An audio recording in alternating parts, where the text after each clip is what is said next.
मंजिल उन्हीं को मिलती है जिनके सपनों में जान होती है। मंजिल उन्हीं को मिलती है जिनके सपनों में जान होती है। पंखों से कुछ नहीं होता, हौसलों से उड़ान होती है। नमस्कार दोस्तों, welcome to Sambhav education. This is Aryan Shukla. दोस्तों, आज की क्लास में हम जीके के इंपॉर्टेंट क्वेश्चन डिस्कस करेंगे। ये टॉप के क्वेश्चन होंगे। कुछ ऐसे क्वेश्चन हैं जो बीएड प्रवेश परीक्षाओं में कई बार पूछे गए हैं। क्लास को आप लोग ध्यान से देखिएगा, इंपॉर्टेंट क्लास रहेगी आपके लिए। एंड क्लास के अंत में ज़रूर बताइए कि आपके कितने क्वेश्चन राइट निकले। सबसे पहले आप लोग क्लास को लाइक करिए, अपने फ्रेंड ग्रुप सभी जगह शेयर कर दीजिएगा ताकि ज़्यादा से ज़्यादा लोग जुड़ सकें। और जो फ्रेंड इस चैनल पर नए हैं वो चैनल को सब्सक्राइब करेंगे, बेल आइकन को प्रेस कीजिए ताकि सभी नोटिफिकेशन आप तक पहुंच सकें। एंड क्लास के अंत में ज़रूर बताइएगा कि आपके कितने क्वेश्चन राइट निकले। चलिए शुरू करते हैं आज की क्लास। क्वेश्चन नंबर फर्स्ट के लिए आंसर करिए। पॉलिटी से संबंधित क्वेश्चन है, अच्छा क्वेश्चन है। आपके एग्जाम में ये क्वेश्चन पूछा जा सकता है। आपको बताना है लोकसभा अध्यक्ष अपना त्यागपत्र किसे संबोधित करते हैं, बताइएगा। जो लोकसभा अध्यक्ष होते हैं दोस्तों, वो अपना त्यागपत्र किसे देते हैं। ऑप्शन दिए गए हैं। ऑप्शन इस प्रकार हैं। ऑप्शन नंबर ए प्रेसिडेंट को, option number B prime minister को, ऑप्शन नंबर सी लोकसभा के उपाध्यक्ष को, या ऑप्शन नंबर डी भारत के मुख्य न्यायाधीश को। सभी लोग आंसर करिए क्वेश्चन नंबर फर्स्ट के लिए। बहुत अच्छे। वर्तमान में दोस्तों लोकसभा अध्यक्ष कौन है? ओम बिरला हैं। आपसे एग्जाम में क्वेश्चन पूछ सकते हैं कि वर्तमान में लोकसभा अध्यक्ष कौन है, तो आप लोग याद रखिएगा ओम बिरला।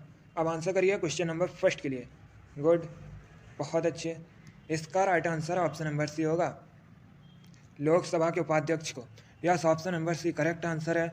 लोकसभा अध्यक्ष अपना त्यागपत्र लोकसभा उपाध्यक्ष को देते हैं, इसलिए option number C correct answer होगा क्वेश्चन नंबर फर्स्ट का। Option number C correct answer है। आगे बढ़ते हैं। अब क्वेश्चन नंबर 2 के लिए आंसर करिए। अच्छा क्वेश्चन है। आपको बताना है गंगा सागर मेला। दोस्तों बताइएगा, गंगा सागर मेला प्रतिवर्ष किस राज्य में लगता है? आंसर करिए। ऑप्शन इस प्रकार हैं। ऑप्शन नंबर ए उत्तर प्रदेश में, option number B Madhya Pradesh में, option number C Paschim Bangal में, या option number D none of these, इनमें से कोई नहीं। आपको बताना है गंगा सागर मेला ये कहाँ पर लगता है। बहुत अच्छे, वेरी गुड, गुड। इसका right answer option number C होगा, पश्चिम बंगाल में। Yes, option number C correct answer है। प्रतिवर्ष पश्चिम बंगाल में गंगा सागर मेला लगता है, इसलिए option number C correct answer होगा। एसएससी जीडी की परीक्षा में पूछा गया था पश्चिम बंगाल की राजधानी क्या है, तो याद रखिएगा पश्चिम बंगाल की राजधानी कोलकाता है। कोलकाता हुगली नदी के किनारे बसा हुआ है। चलिए क्वेश्चन नंबर 2 का option number C correct answer होगा। आगे बढ़ते हैं। अब क्वेश्चन नंबर 3 के लिए आंसर करिए। साइंस से संबंधित क्वेश्चन है। आपको बताना है मेढक के हृदय में कितने भाग होते हैं, बताइएगा। मेढक के हृदय में कितने भाग होते हैं? सभी लोग आंसर करिए, तुक्का मत लगाइए। पहले आप लोग ध्यान से ऑप्शन पढ़िए, उसके बाद ही आंसर करिएगा। बहुत अच्छे दोस्तों, आपको बताना है मेढक के हृदय में कितने भाग होते हैं। Right answer option number C होगा, 3। Yes, option number C correct answer है। मेढक के हृदय में 3 भाग होते हैं, इसलिए option number C correct answer होगा। आगे बढ़ते हैं। क्वेश्चन नंबर 4 के लिए आंसर करिएगा। यह भी क्वेश्चन आपका एग्जाम में कई बार पूछा हुआ क्वेश्चन है। बताइएगा इंडिया हाउस कहाँ पर स्थित है। आपको बताना है इंडिया हाउस कहाँ स्थित है। ए लंदन में, बी न्यूयॉर्क में, सी मुंबई में, या डी कैलिफोर्निया में। आपको बताना है इंडिया हाउस कहाँ पर स्थित है। आंसर करिए, इंपॉर्टेंट क्वेश्चन है। बहुत अच्छे, वेरी गुड, गुड। इसका correct answer option number A होगा, लंदन में। Yes, option number A correct answer है। ब्रिटेन की राजधानी लंदन में इंडिया हाउस स्थित है, तो option number A correct answer होगा। आपके एग्जाम में क्वेश्चन पूछा गया था कि लंदन किस नदी के किनारे बसा है, तो याद रखिएगा लंदन दोस्तों टेम्स या थेम्स नदी के किनारे बसा है। जिसने भी क्वेश्चन नंबर 4 का ऑप्शन नंबर ए दिया है उनका करेक्ट आंसर है। वेरी गुड, इसी प्रकार से आप लोग आंसर करिएगा। अगला क्वेश्चन देखते हैं। अब क्वेश्चन नंबर 5 के लिए आंसर करिए। इंपॉर्टेंट क्वेश्चन है। यह क्वेश्चन एसएससी की परीक्षा में कई बार इसी प्रकार से पूछा गया है। आपको बताना है दिल्ली चलो का नारा किसने दिया था, बताइएगा। दिल्ली चलो का नारा किसने दिया था? काफ़ी प्रसिद्ध नारा है। अब आपको बताना है ये नारा किसने दिया था। ए सुभाष चंद्र बोस ने, बी महात्मा गांधी ने, सी जवाहरलाल नेहरू ने, या डी बाल गंगाधर तिलक ने। आपको बताना है दिल्ली चलो का नारा किसने दिया था। बहुत अच्छे, good. Right answer option number A होगा सुभाष चंद्र बोस ने। Yes, option number A correct answer है दोस्तों। दिल्ली चलो का नारा सुभाष चंद्र बोस ने दिया था, इसलिए option number A correct answer है। एक बार आपके एग्जाम में क्वेश्चन पूछा गया था कि फॉरवर्ड ब्लॉक की स्थापना किसने की थी, तो आप लोग याद रखिएगा फॉरवर्ड ब्लॉक की स्थापना सुभाष चंद्र बोस ने की थी। कब की थी दोस्तों? 1939 में की थी। डेट भी आप लोग याद रखिए, एग्जाम में पूछ सकते हैं कि फॉरवर्ड ब्लॉक की स्थापना नेताजी सुभाष चंद्र बोस ने कब की थी, तो आप लोग याद रखिएगा 1939 में। चलिए क्वेश्चन नंबर 5 का option number A correct answer है दिल्ली चलो का नारा सुभाष चंद्र बोस ने दिया था। आगे बढ़ते हैं, अब क्वेश्चन नंबर 6 के लिए आंसर करिए। आपको बताना है किसे सफ़ेद सोना कहा जाता है, बताइएगा। किसे वाइट गोल्ड कहा जाता है? ए प्लेटिनम को, बी वाटर को, सी मरकरी को या डी ब्रोमीन को? आपको बताना है किसे सफ़ेद सोना कहा जाता है। बहुत अच्छे, वेरी गुड गुड। इसका right answer option number A होगा प्लेटिनम को। Yes, option number A correct answer है। प्लेटिनम को सफ़ेद सोना कहा जाता है, इसलिए option number A correct answer है। आगे बढ़ते हैं, अब क्वेश्चन नंबर 7 के लिए आंसर करिए। क्वेश्चन है मानचित्र बनाने के विज्ञान को क्या कहते हैं? आपको बताना है मानचित्र बनाने के विज्ञान को क्या कहते हैं। सभी लोग आंसर करिए, ऑप्शन को पढ़िए, उसके बाद ही आंसर करिएगा। जो क्वेश्चन ना आए बस आप लोग कॉपी में नोट डाउन कीजिए। ये सभी इंपॉर्टेंट क्वेश्चन है, टॉप क्वेश्चन है। गुड, इसका right answer option number A होगा cartography. Yes, option number A correct answer है। मानचित्र बनाने के विज्ञान को कार्टोग्राफी कहते हैं, इसलिए option number A correct answer होगा। अगला क्वेश्चन देखते हैं, अब क्वेश्चन नंबर 8 के लिए आंसर करिए। क्वेश्चन है दोस्तों हृदय के लिए सबसे फायदेमंद खाद्य तेल कौन सा है, बताइएगा। हृदय के लिए सबसे फायदेमंद खाद्य तेल कौन सा है? ए मक्का का तेल, बी जैतून का तेल, सी सरसों का तेल या डी नन ऑफ दीज इनमें से कोई नहीं। सभी लोग आंसर करिएगा। बहुत अच्छे, इसका right answer option number B होगा olive oil. Yes, option number B correct answer है दोस्तों। जैतून का तेल, ऑलिव ऑयल हृदय के लिए सबसे फ़ायदेमंद खाद्य तेल है, इसलिए option number B correct answer होगा। जिसने भी क्वेश्चन नंबर 8 का ऑप्शन नंबर बी दिया उनका राइट आंसर है। वेरी गुड, आगे बढ़ते हैं, अब क्वेश्चन नंबर 9 के लिए आंसर करिए। अच्छा क्वेश्चन है, आपको बताना है भूटान की कैपिटल क्या है, बताइएगा। भूटान की कैपिटल का नाम क्या है? ए थिम्पू, बी ढाका, सी काठमांडू या डी जकार्ता? बताइएगा भूटान की राजधानी क्या है। बहुत अच्छे, right answer option number A होगा Thimphu. Yes, option number A correct answer है। थिम्पू भूटान की राजधानी है, इसलिए option number A correct answer है। अब अगर हम ऑप्शंस की बात करें, आप लोग ध्यान से सुनिएगा। ढाका बांग्लादेश की राजधानी है, काठमांडू नेपाल की राजधानी है, जकार्ता इंडोनेशिया की राजधानी है। तो आप लोग इनके बारे में याद रखिएगा, यहाँ से आपके एग्जाम में क्वेश्चन पूछे जा सकते हैं। क्वेश्चन नंबर 9 का ऑप्शन नंबर ए सही उत्तर होगा। आगे बढ़ते हैं, अब क्वेश्चन नंबर 10 के लिए आंसर करिए। ये भी क्वेश्चन आपके एग्जाम में पूछा हुआ क्वेश्चन है। आपको बताना है सूर्य का प्रकाश पृथ्वी तक पहुंचने में कितना समय लेता है, बताइएगा। सूर्य का प्रकाश दोस्तों पृथ्वी तक पहुंचने में कितना समय लेता है, सभी लोग आंसर करिएगा। अच्छा क्वेश्चन है, right answer option number A होगा 8 minute 16 second. Yes, option number A correct answer है दोस्तों। सूर्य का प्रकाश पृथ्वी तक पहुंचने में 8 मिनट 16 सेकेंड लेता है, इसलिए option number A correct answer है। जिसने भी क्वेश्चन नंबर 10 का ऑप्शन नंबर ए दिया है उनका राइट आंसर है। अच्छा क्वेश्चन था, जिसने अभी लाइक नहीं किया एक बार लाइक करिए, अपने फ्रेंड ग्रुप सभी जगह शेयर कर दीजिएगा ताकि ज़्यादा से ज़्यादा लोग जुड़ सकें।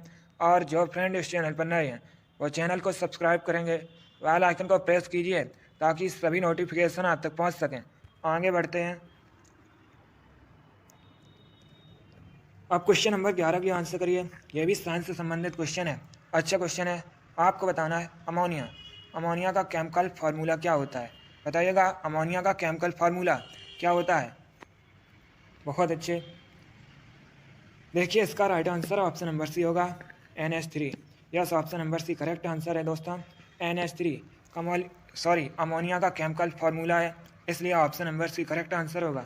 अब देखिए अगर हम ऑप्शंस की बात करें, NaCl ये दोस्तों सोडियम क्लोराइड का केमिकल फार्मूला है। O2 ऑक्सीजन का केमिकल फार्मूला है। H2O शुद्ध जल का केमिकल फार्मूला है। तो आप लोग इनके बारे में याद रखिएगा, यहाँ से आपके एग्जाम में क्वेश्चन पूछे जा सकते हैं। क्वेश्चन नंबर 11 का option number C correct answer है NH3 अमोनिया का रासायनिक सूत्र है। आगे बढ़ते हैं। अब क्वेश्चन नंबर 12 की आंसर करिए। आपको बताना है न्यूयॉर्क किस नदी के किनारे स्थित है। पहली बात तो आप लोग याद रखिए, पहले आप लोग बताइएगा न्यूयॉर्क कहाँ का शहर है। सभी लोग बताइए न्यूयॉर्क कहाँ का शहर है।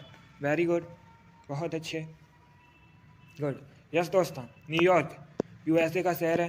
अब आपको बताना है यह किस नदी के किनारे स्थित है। सभी लोग आंसर करिए। Option number A Hudson, option number B Amazon, option number C Nile या ऑप्शन नंबर डी सीन। बहुत अच्छे, इसका right answer option number A होगा Hudson. Yes, option number A correct answer है। न्यूयॉर्क हडसन नदी के किनारे बसा है। आगे बढ़ते हैं। अब क्वेश्चन नंबर 13 के लिए आंसर करिए। हिस्ट्री संबंधित क्वेश्चन है। आपको बताना है खानवा का युद्ध किस सन में हुआ था। बताइएगा खानवा का युद्ध किस सन में हुआ था। सभी लोग आंसर करिए। बहुत अच्छे, आपको बताना है खानवा का युद्ध किस सन में हुआ था। Very good, right answer option number B होगा 1527 में। Yes, option number B correct answer है। 1527 में खानवा का युद्ध हुआ था, इसलिए option number B correct answer होगा। आगे बढ़ते हैं।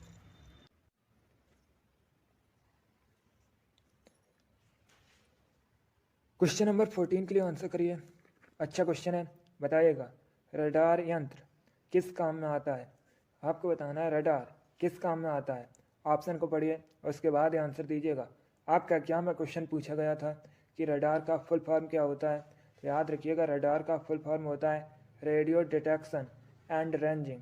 अब बताइएगा यह किस काम में आता है। Right answer option number D होगा जहाज़ों की गति, स्थिति व दिशा मापने के लिए। तो ऑप्शन नंबर डी आपका राइट आंसर होगा। आगे बढ़ते हैं। क्वेश्चन नंबर 15 के लिए आंसर करिए। बताइएगा विश्व में सबसे अधिक कॉफ़ी का उत्पादन किस देश में होता है। आपको बताना है विश्व में सबसे अधिक कॉफ़ी का उत्पादन किस देश में होता है। गुड, बताइएगा विश्व में अधिकतम कॉफ़ी उत्पादक देश है Ethiopia, B Sri Lanka, C Bharat या डी ब्राज़ील। इसका right answer option number D होगा ब्राज़ील।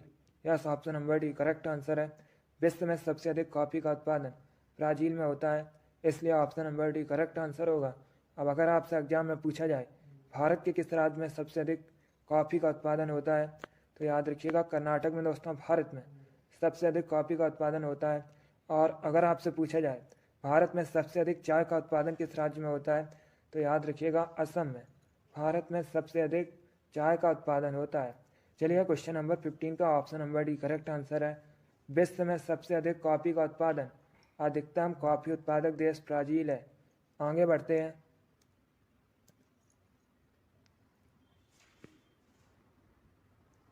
क्वेश्चन नंबर 16 के आंसर करिएगा। यह क्वेश्चन आपका एग्जाम में पूछा हुआ क्वेश्चन है अकबर और हेमू के बीच पानीपत का द्वितीय युद्ध कब हुआ था। ऐसे भी क्वेश्चन पूछ लेते हैं कि पानीपत का द्वितीय युद्ध यह किन के बीच हुआ था, तो याद रखिएगा अकबर और हेमू के बीच।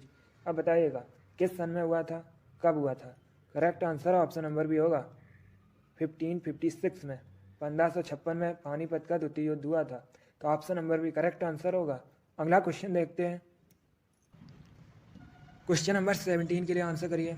अच्छा क्वेश्चन है, आपको बताना है what is the currency of Syria. Syria की मुद्रा क्या है। बताइएगा सीरिया की करेंसी क्या है। एग्जाम में पूछ सकते हैं आपसे सीरिया की कैपिटल का नाम क्या है, सीरिया की राजधानी क्या है। तो याद रखिएगा दोस्तों दमिश्कस। दमिश्कस सीरिया की राजधानी है। अभी आपको बताना है सीरिया की करेंसी, सीरिया की मुद्रा क्या है। सभी लोग आंसर करिए। बहुत अच्छे, right answer option number A होगा Syrian pound. Yes, option number D option number A correct answer है। सीरिया की मुद्रा सीरियन पाउंड है, इसलिए option number A correct answer है। क्वेश्चन नंबर 17 का option number A correct answer होगा। आगे बढ़ते हैं। अब क्वेश्चन नंबर 18 के लिए आंसर करिए। आपको बताना है अजंता और एलोरा की गुफाएं कहाँ स्थित हैं। बताइएगा अजंता और एलोरा की गुफाएं कहाँ पर हैं। ए मध्य प्रदेश में, बी केरल में, सी महाराष्ट्र में या डी राजस्थान में। आपको बताना है अजंता और एलोरा की गुफाएं ये कहाँ पर हैं। राइट आंसर क्या होगा, सभी लोग बताइएगा। बहुत अच्छे, वेरी गुड, गुड। इसका right answer option number C होगा महाराष्ट्र में। Yes, option number C correct answer है दोस्तों। अजंता और एलोरा गुफाएं महाराष्ट्र में स्थित हैं, इसलिए option number C correct answer होगा। आगे बढ़ते हैं, क्वेश्चन नंबर 19 के लिए आंसर करिए। आपको बताना है बॉक्साइट, बॉक्साइट किसका अयस्क है? ए प्लेटिनम का, बी एल्यूमिनियम का, सी चांदी का, या डी गोल्ड का। आपको बताना है बॉक्साइट किसका और है अयस्क है। सभी लोग आंसर करिए। Right answer option number B होगा, एल्यूमिनियम का। Yes, option number B correct answer है दोस्तों। बॉक्साइट एल्यूमिनियम का अयस्क है, इसलिए option number B correct answer होगा। आगे बढ़ते हैं, आज का लास्ट क्वेश्चन आपके सामने है, क्वेश्चन नंबर 20 है। अच्छा क्वेश्चन है। आपको बताना है विश्व में सांख्यिकी के जनक के रूप में किसे जाना जाता है? थोड़ा सा कठिन क्वेश्चन है बट आप लोग आंसर करिएगा। आपको बताना है सांख्यिकी के जनक के रूप में विश्व में किसे जाना जाता है? गुड, इसका right answer option number B होगा, रोनाल्ड फिशर को। Yes, option number B correct answer है, रोनाल्ड फिशर को विश्व में सांख्यिकी के जनक के रूप में जाना जाता है, इसलिए option number B correct answer होगा। बहुत अच्छे, वेरी गुड। चलिए दोस्तों, आज की क्लास में हमने जीके के इंपॉर्टेंट क्वेश्चन डिस्कस किए with extra fact. I hope आप सभी को ये क्वेश्चन समझ आए होंगे, सो लाइक करिए, शेयर करिए। चैनल पर नए हैं तो चैनल को सब्सक्राइब कीजिए, बेल आइकन को प्रेस कीजिए ताकि सभी नोटिफिकेशन आप तक पहुंच सकें। आप लोग अपना स्कोर कमेंट बॉक्स में ज़रूर बताइए कि आपके कितने क्वेश्चन राइट निकले। इसी के साथ मैं आपको मिलूंगा अगली क्लास में। Thank you guys, thank you for watching, God bless you all.